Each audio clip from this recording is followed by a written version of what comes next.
Cold war को define मैंने आप लोगों के लिए कर ही दिया था and I will define it again. In cold war is a state in which is a state means ये वो परिस्थिति है in which two powers are not actually fighting with each other but also are not ready to agree with each other anytime and are not ready to conclude on a same point. मतलब शीत युद्ध का मतलब ये है कि दो वो देश जो आपस में सहमति नहीं कर सकते हैं और दोनों ही देशों की आपस में बनती भी नहीं है, दोनों ही एक दूसरे से ज्यादा ताकतवर खुद को शो करना चाहते हैं. So next thing which we would discuss about the cold war is, so two super powers, दो महाशक्तियां हमारे पास थी, यूएसए और USSR. They both wanted to fight with each other but could not. अब वो दोनों ही देश एक दूसरे पे हमला करना चाहते थे बट नहीं कर पा रहे थे. उसके भी कारण यही है कि अगर दोनों देशों में से किसी एक ने भी ये शुरू किया होता तो दोनों ही देश पूरी तरह से तबाह हो जाते. और सिर्फ देश ही नहीं, क्योंकि उनके पास इतने बॉम्ब थे. और अगर हम एग्जांपल लें हिरोशिमा नागासाकी का, तो हिरोशिमा और नागासाकी जो हैं, एक एक बॉम्ब में वो पूरा शहर तबाह हो गया था. And if we take that example and if we take that further, like if America bombards Russia with 1,000 nuclear bombs, it won't only affect Russia, it will affect the surrounding areas as well, the atmosphere, and it will affect a lot many things. तो एक nuclear bomb का सिर्फ उस देश पे नहीं, उस देश के आसपास की सभी संपत्तियों पे, सभी वातावरण पे भी, सब चीजों पर असर पड़ेगा. उन दोनों के बीच में बहस का मेन मुद्दा क्या था, मेन कारण क्या था, मुख्य कारण क्या था? Difference of ideology. दोनों की विचारधाराएं अलग थी, दोनों ही एक दूसरे से अलग सोच रखते थे. अमेरिका जो है वो यूरोप तक और पूरी दुनिया में कैपिटलिज्म फैलाना चाहता था, ओपन मार्केट बनाना चाहता था, लिबरल डेमोक्रेसी फैलाना चाहता था. उसी के उलट यूएसएसआर जो है वो पूरी दुनिया में कम्युनिज्म फैलाना चाहता था कि हर एक चीज स्टेट के द्वारा कंट्रोल की गई हो. दोनों में एक दूसरे के लिए जेलसी भी थी. Race to become the most powerful nation, दोनों के बीच में होड़ लगी हुई थी कि कौन सबसे ज्यादा शक्तिशाली देश है पूरी दुनिया का. इसका एग्जाम्पल हम स्पेस रेस से भी ले सकते हैं. अगर हम नोटिस करें तो America is the first and the only nation who has sent a man to the moon. America इकलौता देश है पूरी दुनिया का जिसने चांद पर इंसानों को भेजा है. उसके बाद रशिया ने भी कभी जानवर भेजे, कभी स्पेसक्राफ्ट भेजे. तो स्पेस रेस भी इन दोनों के बीच शुरू हो गई थी. This also reflects the era of cold war. ये चीजें भी, ये स्पेस रेस भी यूएसएसआर और यूएसए के बीच इस शीत युद्ध को दर्शाती हैं. These were the only two super powers which were now getting allies. अब ये जो दो महाशक्तियां थी, अब इनको सपोर्ट मिलने लगा. कुछ देश ऐसे थे जो अमेरिका को सपोर्ट करते थे, यूएसए को सपोर्ट करते थे, and there were some countries who were supporting USSR. So we'll discuss about those countries as well. So the supporters for USA were France, Norway, Britain, West Germany and Pakistan. So here I have written Pakistan. So after the independence, after the partition of India and Pakistan, Pakistan was not in a state to defend itself actually. अब पाकिस्तान उस हालात में नहीं था कि अगर India उसके ऊपर हमला कर दे तो वो अपने आप को बचा पाए, और ना ही फाइनेंशियली इतना स्ट्रांग पाकिस्तान था. इसीलिए पाकिस्तान ने अमेरिका को सपोर्ट किया, जिसके बदले में उन्हें बहुत सारे बेनिफिट्स मिले. अब यहां पे मैंने लिखा हुआ है वेस्ट जर्मनी. सो हम बात कर रहे हैं 1961 की और यूनिफिकेशन ऑफ जर्मनी.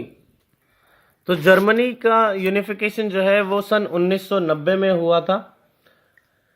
और यूएसएसआर जो है, जो सोवियत संघ है, उसके सपोर्ट में जो कंट्रीज थे, those were Hungary, east Germany, Bulgaria, Czechoslovakia. अब चेकोस्लोवाकिया भी एक कंट्री नहीं है, ये भी दो देश बन गए हैं, चेको और स्लोवाकिया एंड रोमेनिया. अब यहाँ पे वेस्ट जर्मनी और ईस्ट जर्मनी है, जो उस समय तक, हालांकि सन 1871 में, in the year 1871, German empire was proclaimed as one. सन 1871 में जर्मन एम्पायर जो था उसको एक घोषित कर दिया गया था. लेकिन उसके बावजूद ईस्ट जर्मनी, वेस्ट जर्मनी, दो कंट्रीज अलग अलग बने हुए थे.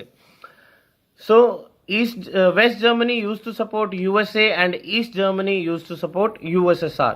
अब इन सपोर्टर्स की हमने बात कर ली. We have discussed about the supporters supporting countries who used to support different nations like USA and USSR.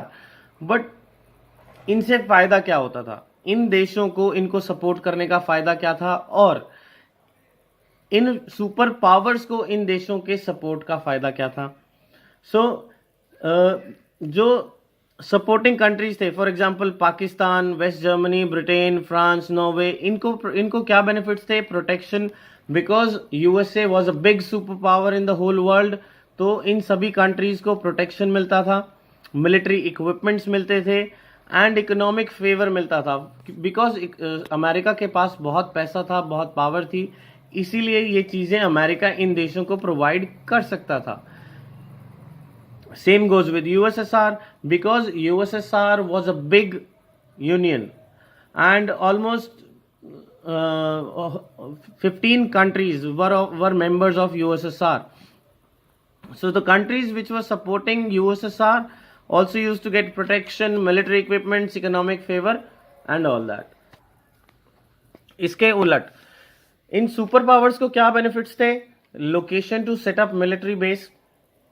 Super powers जो थी वो दूसरे देशों में अपने मिलिट्री बेस सेटअप कर सकते थे ताकि वो अपना एम्पायर और अपना फायरिंग रेंज बढ़ा सकें. They can be a spy to the other country, keep an eye on the enemy. अब for example we discussed about the Cuban missile crisis. USSR set up a base, USSR set up a base in Cuba so that USSR can keep an eye on American actions. वो इस चीजों पे नजर रख सकता था कि America क्या कर रहा है, क्या रणनीतियां बना रहा है. Next is economic favour and games. Economic games होने की वजह से इन्हें मॉनेटरी फायदा भी था. And the most important benefit is vital resources. Now we all know Russia is a very big country, but Russia doesn't have oil, is low on iron and steel. So the requirement of the basic natural resources were fulfilled by the supporting or the ally countries. Next, now let's move on to the next topic, and it will be the last for today. So हमने discuss किया कि USA ने Japan के ऊपर 2 nuclear bombs गिराए. We discussed about that thing that in 1945 USA bombarded 2 big cities of Japan that were Hiroshima and Nagasaki. So there is a conspiracy theory behind it. Like one theory, there are 2 theories actually. One theory is according to NCERT and second is according to the people of that time. So the first theory according to the NCERT is Japan was about to surrender. अब Japan जो है उसके हालात ऐसे हो गए थे कि वो सरेंडर करने ही वाला था, वो अपने युद्ध से अपने हाथ खड़े करने ही वाला था. But still USA bombarded Hiroshima and Nagasaki to scare Russia and show its power. और अमेरिका को ये पता होने के बावजूद कि जापान जो है वो सरेंडर करने वाला है, स्टिल जापान ने रशिया को डराने के लिए हिरोशिमा और नागासाकी पर बॉम्बार्डिंग की और अपनी ताकत दिखाने के लिए भी. Next theory about this is USA thought why to spend man power to kill the remaining force of Japan, because Japan did not surrender suddenly after the Hiroshima bombarding. Now there is a time gap between both of the bombs. Time gap of 3 days is there. Hiroshima पर बम गिराने के 3 दिन बाद America ने Nagasaki पर बम गिराया. उसका दूसरा कारण यह है कि यूएसए ने यह सोचा कि जो बची हुई फोर्स है जापान की उसको